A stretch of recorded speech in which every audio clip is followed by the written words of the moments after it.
Salam penuaian, salam terobosan. Shalom Bapak Ibu semuanya, apa kabarnya?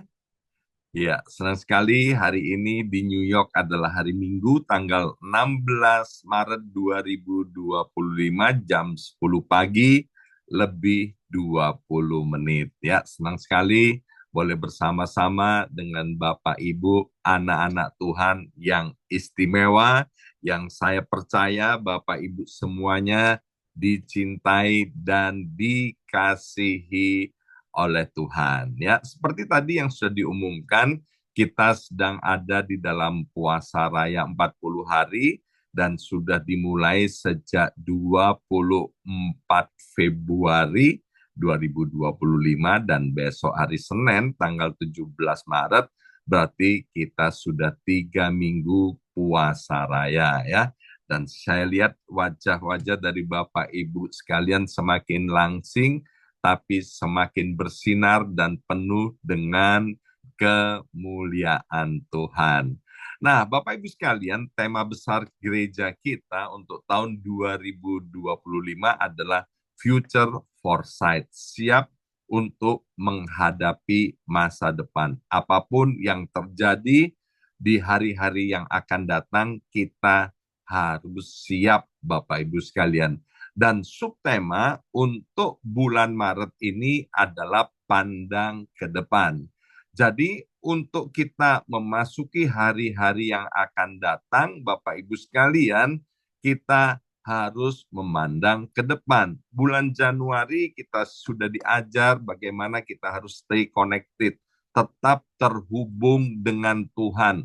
Apapun kesibukan kita, ya, dalam kehidupan sehari-hari, dalam bekerja, dalam pelayanan, apapun, kita harus tetap terhubung dengan Tuhan. Dan bulan Februari kita diajar untuk siap menghadapi masa depan, hari-hari ke depan, kita harus bebas daripada rasa takut. Nah, hari ini sebagaimana kita ketahui Bapak Ibu sekalian, banyak PHK atau pemutusan hubungan kerja di mana-mana. Maka itu saya beri judul renungan pada hari ini adalah tetap bersinar di musim PHK, ya. Puji Tuhan kalau Bapak Ibu tidak ada yang terkena PHK, ya. Saya lihat wajah-wajah dari Bapak Ibu semuanya, saya tahu semuanya aman, selamat dalam perlindungan Tuhan. Nah, firman Tuhan ini cocok juga untuk kita-kita yang tidak kena PHK dan juga cocok untuk mereka yang hari-hari ini, ya, mohon maaf, kena PHK, ya. Nah, saat ini dunia sedang mengalami ketidakpastian secara ekonomi, Bapak Ibu sekalian. Tadi sebelum ibadah dimulai, kita sempat ngobrol dengan saudara kita, Pak Daud, yang ada di California, tentang betapa kacaunya keadaan ekonomi yang ada di Amerika Serikat. Banyak orang kehilangan pekerjaan hari-hari ini, menghadapi kesulitan keuangan dan merasa tidak berdaya menghadapi masa depan. Tetapi Bapak Ibu sekalian, sebagai anak-anak Tuhan, kita dipanggil untuk hidup dalam iman, bukan dalam ketakutan. Nah, menurut Organisasi Buruh Internasional, Bapak Ibu sekalian, ada sekitar 200 juta orang yang kena PHK. Angka 200 juta ini, Bapak Ibu sekalian, nggak main-main. Amat sangat banyak sekali, ya. Dan angka-angka tersebut tentu dapat berubah seiring dengan waktu dan dipengaruhi oleh berbagai faktor ekonomi, kebijaksanaan pemerintah, serta kondisi pasar global, ya. Saya melihat data gelombang besar-besaran PHK itu terjadi di Indonesia, di Amerika, di Vietnam, di Jerman, India, Turki, dan lain sebagainya. Nah, banyak orang menganggap PHK itu sebagai akhir dari segalanya. Namun, bagaimana jika Tuhan ingin memakai musim PHK ini membawa kita-kita yang kena dampak daripada PHK ini, baik yang ter-PHK maupun yang tidak di-PHK, supaya dengan campur tangan Tuhan itu kita dibawa ke tempat yang lebih tinggi. Nah, hari ini kita akan belajar bagaimana tetap bersinar di musim PHK dan bagaimana Tuhan dapat memakai keadaan sulit ini untuk mendatangkan berkat dan pertumbuhan serta perkembangan yang luar biasa dalam hidup kita. Maka langkah yang pertama Bapak Ibu sekalian agar kita tetap bersinar di musim PHK, kita harus percaya bahwa Tuhan yang kita sembah di dalam nama Yesus adalah Yehova Jireh. Bersama saya ucapkan Yehova Jireh. 2, 3, Yehova Jireh. Artinya apa? Tuhan adalah Allah yang menyediakan.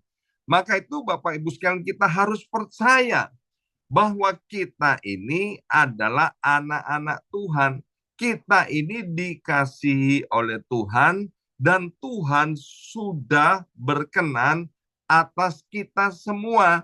Nah, kita harus percaya Tuhan yang berkenan kepada kita, Dia akan menyediakan apa yang dibutuhkan oleh kita-kita ini. Mari kita lihat dari kitab Filipi pasal 4 ayat yang ke-19. Filipi pasal 4 ayat yang ke-19, demikian bunyi firman Tuhan, Allahku akan memenuhi segala keperluanmu. Ya, katamu kita ganti dengan kata kita dan perhatikan kata segala. Ya, yuk kita baca bersama-sama. Filipi 4 ayat yang ke-19, Allahku akan memenuhi segala keperluanku menurut kekayaan dan kemuliaannya dalam Kristus Yesus. Terjadilah seperti apa yang engkau imani, terjadilah seperti apa yang engkau percayai. Firman Tuhan dengan jelas berkata bahwa Allahku, Allah kita itu akan memenuhi segala, ya. Coba Bapak Ibu sekalian sebut segala keperluan kita, ya. Nah, segala itu keperluan kita itu akan dipenuhi oleh Tuhan menurut kekayaan dan kemuliaannya, ya. Kita tahu bahwa Tuhan kita bukan lagi kaya, tapi Dialah yang pemilik tunggal langit bumi dan segala isinya. Semesta alam ini adalah milik Tuhan. Laut dan segala isinya, bumi dengan segala hasil pertambangannya. Ya, di bumi ini hasil di udara juga hasil perkebunan, hasil pertamanan, hasil perdagangan, semuanya adalah milik Tuhan. Mari kita baca sekarang Alkitab kita dari kitab Ulangan pasal 28 ayat yang ke-12. 28 ayat 12 dari kitab Ulangan. Demikian bunyi firman Tuhan. Yuk kita akan baca bersama-sama, nanti ketemu kata mu, kita ganti ku. Ya, 2, 3. Tuhan akan membuka bagiku perbendaharaannya yang melimpah, yakni langit, untuk memberi hujan bagi tanahku pada masanya dan memberkati segala pekerjaanku. Ya, sekali lagi ada kata segala. Ya, selanjut 2, 3. Sehingga aku memberi pinjaman kepada banyak bangsa, tetapi aku sendiri tidak meminta pinjaman. Tolong dipentelengi, dipandang nih ayat Ulangan 28 ayat 12 ya. Ini adalah kehendak Tuhan atas setiap kita. Kehendak Tuhan yaitu memberkati segala pekerjaan kita, Bapak Ibu sekalian, dimanapun kita berada ya, baik di New York, di Las Vegas, di LA, di Indonesia, dimanapun Tuhan mau memberkati segala pekerjaan kita, dan situasi kondisi itu tidak akan bisa menghalangi rencana Tuhan untuk hidup kita. Kenapa Tuhan mau memberkati segala pekerjaan kita? Di sini dengan jelas dikatakan bahwa Tuhan mau agar supaya, mungkin ayatnya bisa minta tolong ditayangkan lagi ya. Karena Tuhan mau yaitu agar kita ini Bapak Ibu semuanya memberi pinjaman kepada banyak bangsa dan kita sendiri tidak meminta pinjaman, kita sendiri tidak punya pinjaman. Dan Bapak Ibu tahu nggak, tidak ada rencana Tuhan itu yang gagal. Rancangan Tuhan, rencana Tuhan itu pasti dan pasti terjadi dalam hidup kita. Tuhan adalah Yehova Jireh, Allah yang menyediakan. Ketika sumber manusia itu mengalami krisis, Bapak Ibu kita harus tahu dan yakin seyakin-yakinnya sumber sorga itu tidak pernah mengalami krisis. Sekali lagi, ketika sumber manusia di bumi ini mengalami krisis, kita harus tahu, kita harus yakin, kita harus percaya sumber sorga itu tidak pernah mengalami krisis. Sehingga kalau Tuhan kita itu Yehova Jireh, seperti ayat yang sudah kita baca, maka dia akan menyediakan segala keperluan kita karena sorga tidak pernah dan tidak bisa terdampak dengan yang namanya krisis. Percaya kepada Tuhan berarti menaruh harapan kita hanya kepada Tuhan, bukan kepada bos kita, bukan kepada majikan kita, bukan kepada pekerjaan kita, bukan kepada perusahaan, bukan kepada negara yang tinggal di Amerika Serikat. Pengharapan kita bukan kepada Amerika Serikat, dan pengharapan kita juga bukan pada ekonomi dunia. Ya, percaya kepada Tuhan berarti menaruh harapan kita hanya kepada Tuhan yang kita kenal dengan nama Yehova Jireh. Banyak perusahaan menghadapi perubahan ekonomi, kemudian perkembangan AI yang begitu maju dan pesat, ada kemudian otomatisasi, kemudian ada efisiensi, ya, itu menyebabkan kemudian terjadi yang namanya PHK yang tidak bisa dihindari. Namun sebagai orang percaya, Bapak Ibu sekalian, kita dipanggil untuk melihat segala sesuatunya bukan dari sudut pandang kacamata dunia, bukan dari sudut pandang ketakutan atau kekhawatiran, tapi kita harus melihatnya dengan iman dan hikmat daripada Tuhan. Ketika PHK datang, banyak orang kemudian merasa ditinggalkan oleh perusahaan, ya. Kita bilang gini, aduh kok tega banget, kok kejam banget ya. Aku kok di PHK, bahkan aku udah kerja cukup lama di perusahaan ini. Kita merasa ditinggalkan oleh orang-orang yang kita hormati. Bahkan kita merasa ditinggalkan oleh teman-teman kita. Bahkan juga banyak yang merasa Tuhan telah meninggalkan dirinya. Tetapi firman Tuhan hari ini dengan jelas mau menyatakan kepada kita bahwa Tuhan tidak pernah meninggalkan kita dan Tuhan tidak akan meninggalkan kita. Kenapa? Karena kita ini adalah anak-anaknya. Sekali lagi, saya katakan tadi pada pembukaan, kita semua dikasihi oleh Tuhan dan Tuhan itu berkenan atas kita.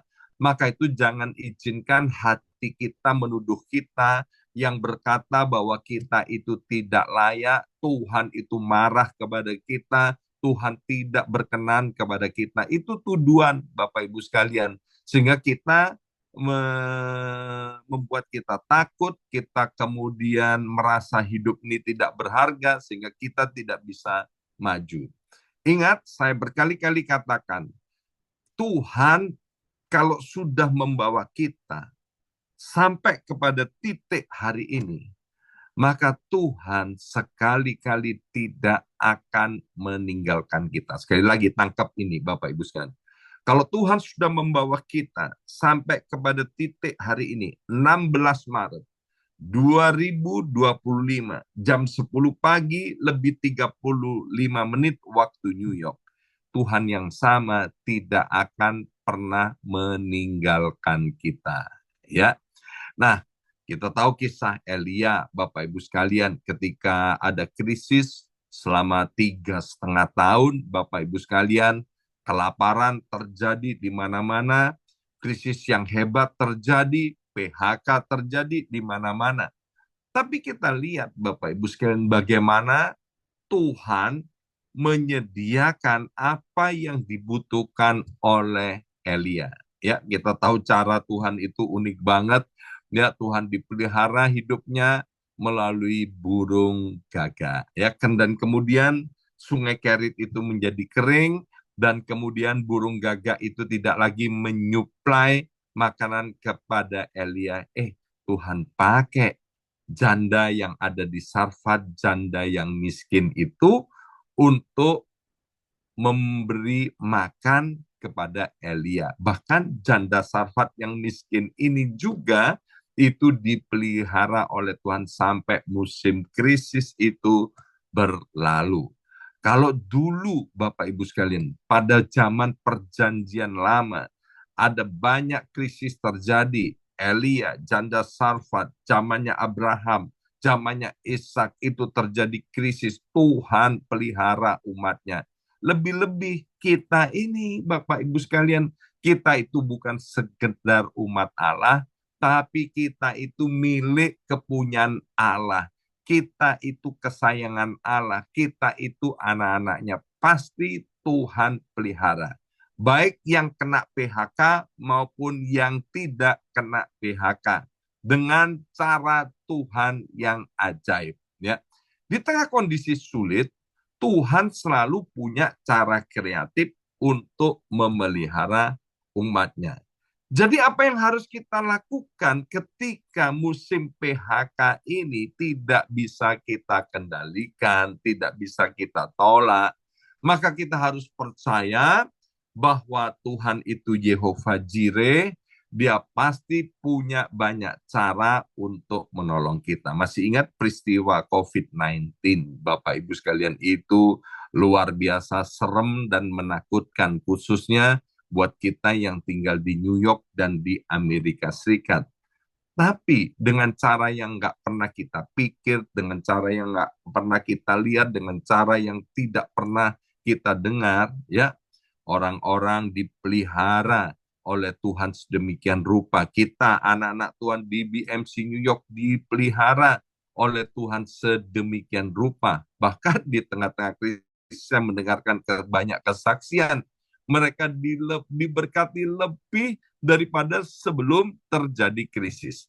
Maka itu Bapak Ibu sekalian, ayo biarlah kita fokus kepada Tuhan. Percaya bahwa Dia adalah Yehova Jireh. Allah yang menyediakan segala yang kita perlukan. Allah yang memberkati segala pekerjaan kita. Hal yang kedua, bagaimana kita tetap bersinar di musim PHK ini. Maka kita harus melihat bahwa musim PHK ini sebagai kesempatan untuk bertumbuh. Kita harus melihat dengan mata iman bahwa musim PHK ini sebagai kesempatan buat setiap kita untuk berkembang. PHK memang terasa sangat menyakitkan Bapak Ibu sekalian ya. Tetapi seringkali menjadi cara Tuhan untuk membawa kita ke tempat yang lebih baik, lebih besar, lebih tinggi, dan lebih dahsyat. Saya sudah mendengarkan banyak kesaksian bagaimana anak-anak Tuhan ketika mengalami hal yang menyakitkan ini. Mereka di PHK dari pekerjaannya. Ternyata waktu Tuhan intervensi, maka mereka dibawa oleh Tuhan ke tempat yang jauh lebih baik. Mari kita buka Alkitab kita dari kitab Roma pasal 8 ayat 28 dan 29, ayat yang sangat terkenal ini. Roma pasal 8 ayat 28 dan ayat 29. Yuk kita baca sama-sama, 2, 3. Kita tahu sekarang bahwa Allah turut bekerja dalam segala sesuatu untuk mendatangkan kebaikan bagi mereka yang mengasihi Dia. Ada berapa banyak kita yang mengasihi Tuhan? Saya percaya setiap kita mengasihi Tuhan, ya. Yaitu bagi mereka yang terpanggil sesuai dengan rencana Allah. 29.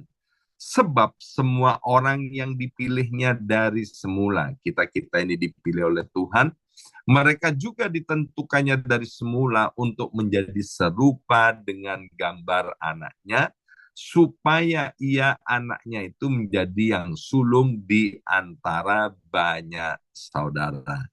Lihat ayat ini, ya, kembali kepada ayat yang ke-28 tadi, Bapak Ibu sekalian, bahwa Tuhan itu turut bekerja, turut campur tangan di dalam segala sesuatu dengan tujuan yaitu mendatangkan kebaikan buat setiap kita-kita yang mengasihi Dia, yang ujung-ujungnya ayat 29 tadi berkata, agar kita menjadi serupa dengan Kristus. Bapak Ibu yang dikasihi oleh Tuhan, ketika kita menghadapi PHK, banyak orang kemudian terjebak dalam keputusasaan. Ini nggak boleh terjadi, ya. Mereka melihat PHK itu sebagai akhir dari segalanya, sehingga kehilangan arah dan merasa malu yang berlebihan, tidak berharga. Bapak Ibu sekalian, kita harus tahu bahwa sesungguhnya PHK ini dipakai oleh Tuhan menjadi kesempatan emas agar kita ini bertumbuh, meningkatkan kualitas diri, dan naik ke next level yang telah Tuhan sediakan. Kita masih ingat peristiwa Yusuf dalam kitab Kejadian itu, Bapak Ibu sekalian. Yusuf hidupnya mengalami musim bukan PHK, tapi musim kehancuran yang luar biasa. Bayangkan, yang pertama dia dipermalukan oleh saudara-saudaranya. Alkitab bilang Yusuf ditelanjangi. Dan kemudian apa? Dibuang, Bapak Ibu sekalian. Dibuang. Dibuang ke dalam sumur. Oleh siapa? Oleh saudara-saudaranya, oleh orang-orang yang dia kenal dengan baik. Ya, yang kedua, Yusuf kemudian diangkat dari sumur, dia pikir ada pengharapan, ya. Dia pikir saudaranya itu cuma main-main. Tapi ternyata apa?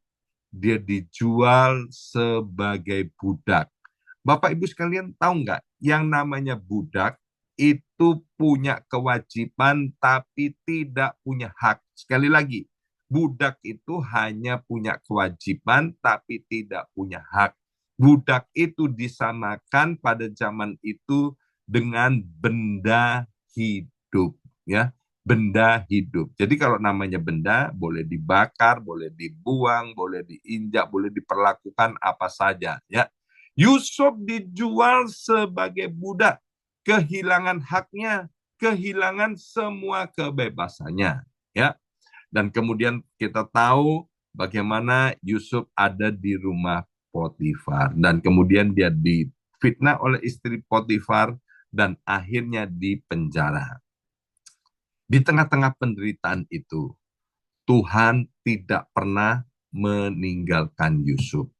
Dan saya mau katakan buat Bapak Ibu semuanya hari ini yang kena dampak PHK, bahwa Tuhan tidak pernah meninggalkan kita. Sekali-kali Tuhan tidak pernah meninggalkan kita.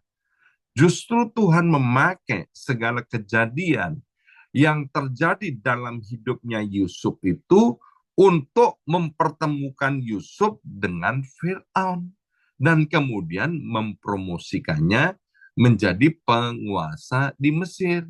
Yusuf akhirnya menjadi orang kedua setelah Firaun. Demikian juga Tuhan yang sama yang menyertai kita. Percayalah Bapak Ibu sekalian, Tuhan akan mempertemukan kita dengan seseorang yang tidak pernah kita duga, yang kemudian akan membuat hidup kita naik dan dipromosikan. Pelajaran dari Yusuf yaitu jangan pernah kita melihat kesulitan itu sebagai hukuman. Please, please, please.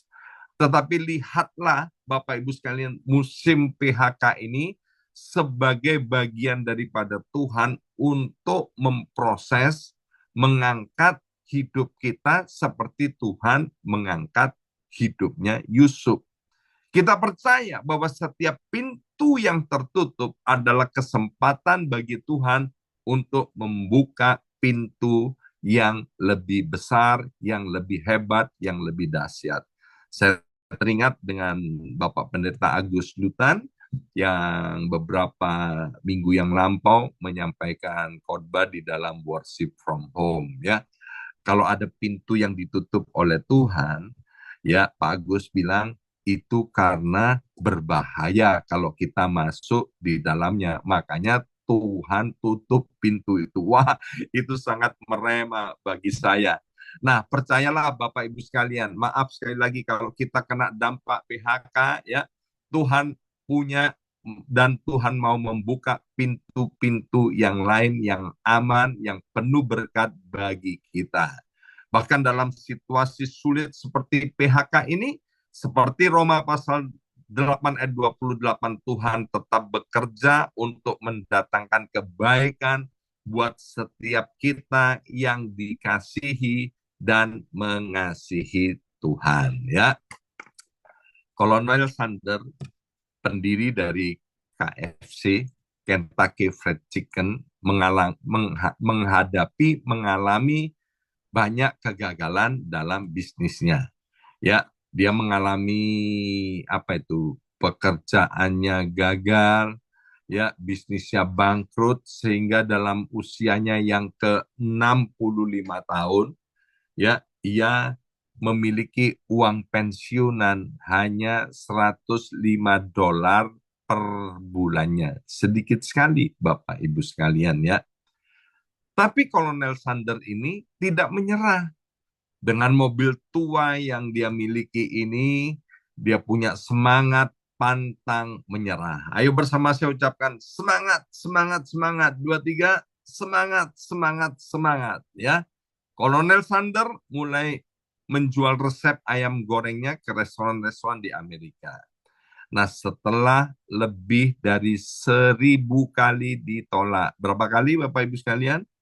1.000 kali ditolak, ya, akhirnya ia berhasil membangun Kentucky Fried Chicken yang sekarang dikenal di seluruh dunia. Ada 30.000 cabangnya sekarang yang ada di 145 negara, ya. Nah, pelajaran dari Kolonel Sander bahwa yang pertama, meskipun usianya sudah 65 tahun waktu memulai, artinya tidak ada kata terlambat untuk berhasil. Tidak ada kata terlambat untuk memulai. Yang kedua, bahwa kegagalan itu dan PHK bukan akhir dari segala-galanya, tapi awal menuju promosi, awal menuju keberhasilan. Maka itu jangan pernah menyerah karena di PHK. Jangan pernah menyerah kalau hari ini kita sudah bikin lamaran, tapi lamaran itu ditolak. Ya, ingat tadi Kolonel Sanders 1.000 kali ditolak. Nah, pantang menyerah adalah kunci utamanya. Kita harus terus berusaha sampai menemukan jalan keluarnya. Dalam kitab Amsal, ini ayat yang saya sangat suka, dikatakan orang malas tidak akan menangkap buruannya, tetapi orang yang rajin akan memperoleh harta yang berharga. Nah, selanjutnya Bapak Ibu sekalian, ya, kita harus fokus kepada apa yang Tuhan berikan kepada kita, yaitu berupa keahlian atau talenta. Jadi ternyata Kolonel Sander ini punya bakat untuk bikin ayam goreng. Nah, kita ini fokus sekarang Bapak Ibu sekalian yang kita kena terdampak PHK. Maka itu saya bangga dengan orang-orang Indonesia. Orang-orang Indonesia kemudian kalau kena PHK, dia kemudian bisa loh menemukan talentanya dan keahliannya, dan kemudian dia bisa hidup berkembang bahkan diberkati, ya. Hanya orang yang tidak berhenti mencoba, dia yang akan mencapai tujuannya, ya. Tuhan berkata bahwa dia menetapkan langkah-langkah orang. Tuhan menetapkan langkah-langkah orang yang hidupnya berkenan kepadanya. Apabila ia kena PHK, tak sampai tergeletak. Sebab Tuhan menopang tangannya. Tuhan tidak akan membiarkan kita jatuh dan tergeletak, Bapak Ibu sekalian, ya. Mungkin kita mengalami kejatuhan hari ini dalam karir, dalam pekerjaan kita. Tetapi percayalah Tuhan tetap memegang tangan kita dan Dia akan membawa kita bangkit kembali.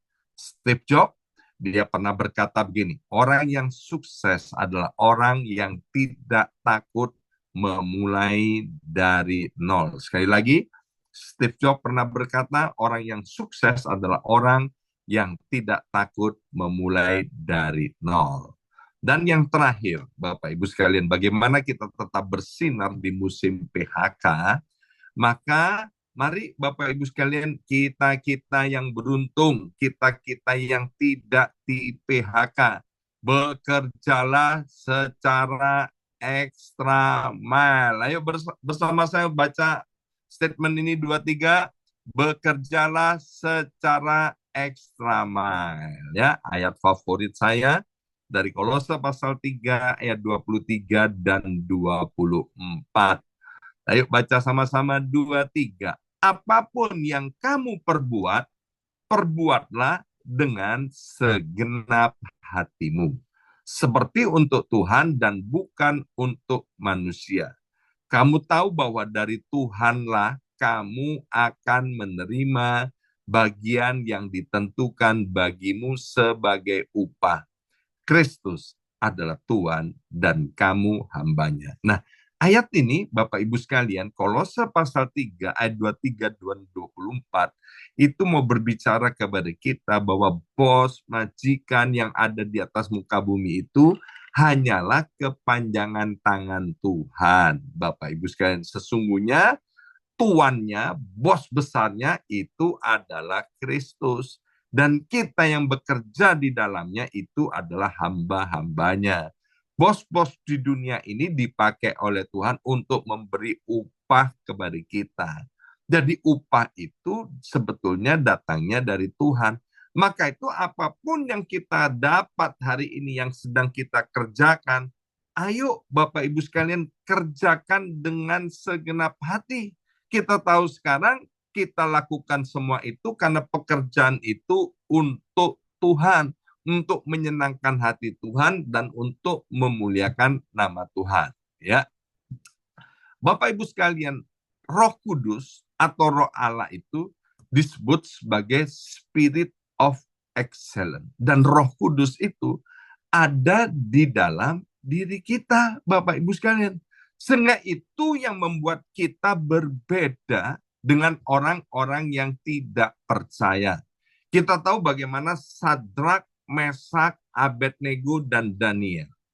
Dia adalah orang buangan, Bapak Ibu sekalian, yang ditempatkan di negeri asing yang bernama Babel. Tapi Alkitab berkata, meskipun mereka sebagai orang asing yang nggak ngerti bahasa, budaya, tradisi di negara yang baru, karena ada spirit of excellence ini, mereka bekerja sedemikian rupa, Bapak Ibu sekalian, sehingga dikatakan oleh Alkitab, Sadrak, Mesak, Abednego, dan Daniel ini 10 kali lebih unggul, 10 kali lebih berprestasi, 10 kali lebih hebat. Kenapa? Karena sekali lagi, dia atau mereka memiliki roh Allah. Dan kita yang percaya kepada Yesus sudah dikaruniakan Roh Kudus. Dan Roh Kudus itu ada di dalam diri kita. Jadi Bapak Ibu sekalian, bagi kita yang tidak mengalami PHK, musim PHK ini bukan hanya tentang bertahan agar tidak di PHK, tapi inilah kesempatan untuk kita bersinar dan menjadi berkat. Teman baik saya, dia bekerja di bank, Bapak Ibu sekalian, ya. Gajinya nggak seberapa, ya. Dia bilang, aku ini nggak pantas dapat gaji seperti ini. Harusnya gajiku itu lebih besar daripada gaji yang aku terima. Tapi oke lah, karena aku dapat gaji seperti itu, aku tidak akan mengurangi kemampuanku, aku tidak akan mengurangi apa yang aku bisa berikan. Dan teman saya ini bekerja dengan excellent, dengan sungguh-sungguh sebagai anak Tuhan. Dan kemudian bank di tempat dia kerja mengalami banyak PHK, ya. Dan setelah teman-temannya banyak di PHK, teman saya ini dipanggil oleh bosnya. Wah, dia hatinya udah deg-degan, ya. Ini sekarang giliranku untuk di PHK. Tapi bosnya bilang begini kepada teman saya, bahwa kamu tidak saya PHK, tapi kamu saya naikkan pangkatnya, ya, kamu saya promosikan dan gajimu saya tambah. Loh, coba Bapak Ibu sekalian, yang lainnya di PHK, teman saya ini yang bekerja dengan sungguh-sungguh, dia mengalami promosi. Nah, di dunia kerja, Bapak Ibu sekalian, kita harus tahu bahwa ada banyak orang yang pintar, ada banyak orang yang yang hebat, tetapi orang-orang itu tidak semuanya bisa diandalkan. Biarlah kita ini yang tidak di PHK, Bapak Ibu sekalian, biarlah kita memilih menjadi orang yang dapat diandalkan, ya. Saya sering kali bilang gini, we are not the best, but we can do our best. Kembali kepada kisah Yusuf, tadi saya sudah sampaikan bahwa Yusuf ini menjadi budak di rumah Potifar. Bapak Ibu tahu nggak? Jadi budak itu nggak digaji, ya, sama sekali nggak digaji karena dia cuma punya kewajiban, nggak punya hak, ya. Nah, apa yang dikerjakan oleh Yusuf? Karena Yusuf itu ada roh Allah, dia disertai oleh Tuhan. Dia memberikan yang terbaik loh di rumahnya Potifar. Sehingga kalau kita baca Alkitab, dikatakan apa yang dikerjakan oleh Yusuf menjadi berhasil. Waktu dia di penjara, apalagi di penjara, dia juga nggak digaji, Bapak Ibu sekalian. Tapi dia bekerja sedemikian rupa, menjadi pribadi yang unggul di penjara itu. Dan kita tahu akhirnya Yusuf diangkat menjadi penguasa di Mesir.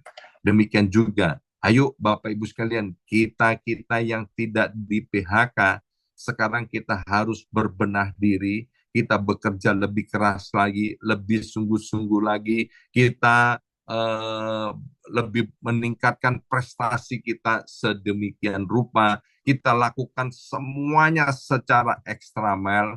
Dan saya percaya di musim PHK ini kita tidak akan kena PHK, tapi kita akan dipromosikan oleh Tuhan. Ya.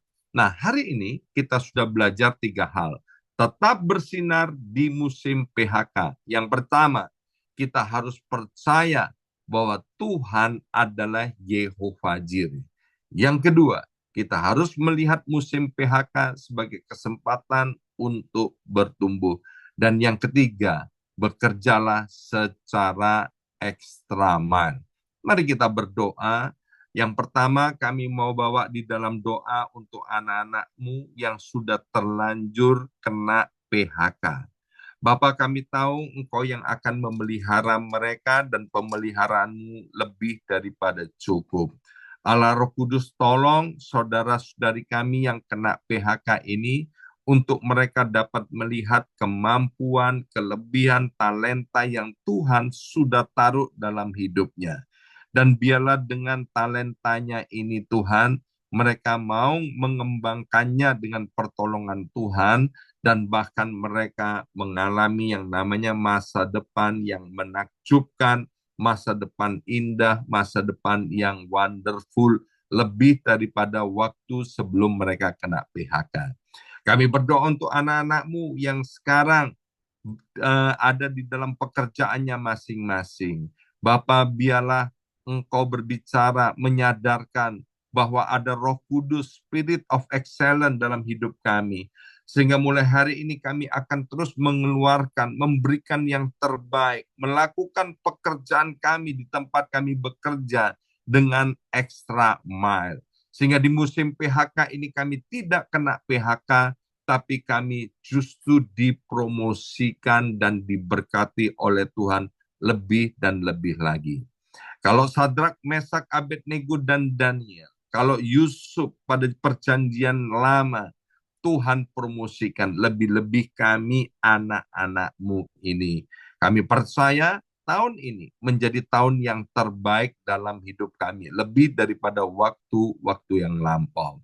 Allah Roh Kudus tolong kami, untuk kami sekali lagi melakukan segala sesuatunya dengan ekstra mile. Dalam nama Yesus kami sudah berdoa.